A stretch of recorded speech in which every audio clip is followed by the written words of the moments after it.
నమస్తే.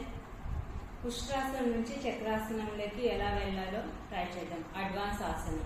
Okay, first ఉష్ట్రాసనం.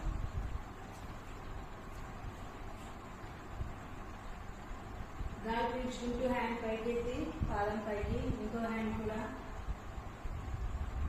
ఉష్ట్రాసనం.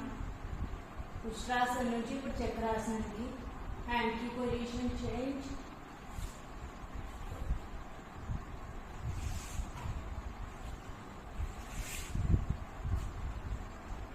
చక్రాసనం.